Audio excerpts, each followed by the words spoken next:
Growing up, Ashley Olafsen didn't always feel comfortable with the concept of talking, but her own struggle with mental health and body image eventually inspired her to take action to help others. She developed a curriculum for middle and high schoolers focusing on areas including body image, self-esteem, mental health, LGBTQ topics, and others. While at the University of Massachusetts Amherst, Olafsen met her business partner, Tom Leary, and together they created a series of 10 online video workshops that are being used in some middle and high school classrooms, both here in Massachusetts and in New York. The project is titled Let's Talk About It, and when Leary joined me in the studio, I asked him how he became involved. I actually watched her speak in front of an audience of about 4,000 people. It was the freshman class at UMass. It was an event called Many Voices. And I was inspired by her work she's done with middle school and high school age students over the last 6 years, working on things like social emotional learning, mental health, body image, self-esteem, all the important things that standardized wellness curriculum should be covering for students. But I basically realized that she'd been doing all these workshops in person. She'd done over 70 workshops at schools all over New England, helping students, thousands of students. And I realized if we made a video series, she'd be able to be in front of the whole country at the same time.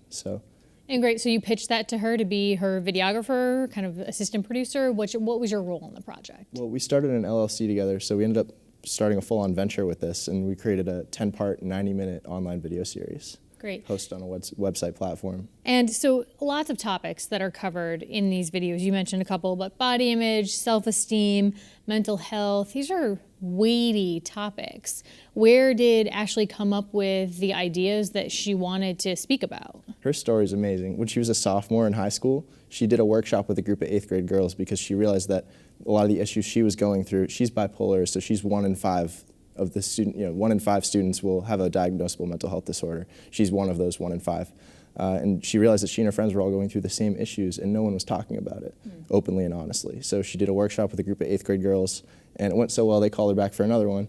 And then she just kept doing these workshops and more schools kept contacting her and she's done hundreds, at least 100 of them at this point. Part of the reason we're speaking with you today is because you won the Innovation Challenge that is hosted at UMass this year, the two of you. What did it mean for you guys to land that award? It meant a lot because we were both about to graduate. We'd both gotten to a point where we were ready for some funding to be able to push this project forward. We were at kind of a point where we needed it to push forward. So UMass really stepped in at an important time for us. Currently, what I understand is it's about 10 to 13 different schools are using it as supplemental curriculum in Massachusetts and New York. How did you connect with those schools? Well, warm references have worked really well. So parents who care about getting this type of thing in front of students, they'll actually reach out to the schools for us sometimes and say, hey, we want this in our school. A lot of times they'll reach out to us and say, hey, we're interested in getting this in the school, how do we do it? We reach out to principals a lot, but it's a lot easier when the community accepts it first and then they kind of bring it to the school. And we've had a lot of really good responses from students in particular who were affected by this. Like in one instance, there was a trans student who didn't feel very comfortable in their own skin and they actually reached out to their teacher and they ended up reaching out to Ashley actually to tell her that it had impacted them in a way where it wasn't something they could have gotten in school in standardized curriculum, and this was something new that really helped them kind of find their place in school and feel comfortable in their own skin. So even just that is enough for me to know that this project was worth following through with. As we mentioned before, some of the topics that you're taking on are very weighty, and some are even, issues of mental health, things like that, something that you need professional credentials usually to talk or teach about. So how is it that the two of you feel that you're qualified to lecture on these topics, to present these topics in an educational setting?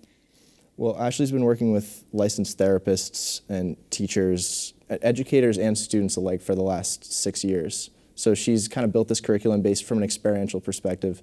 She's had a lot of people contribute their thoughts to this, so it's very refined at this point. She's had a lot of time to really work out the kinks, make it so it meets state standards, state education standards. We had to meet Massachusetts state education standards, and they meet New York standards as well. So it's something that's been refined over time. So now it's at a point where she's had educators' input, she's had licensed therapists give their input as to how this should be put together, things she should include, things she shouldn't, and we've changed it a lot, so we've updated it over time.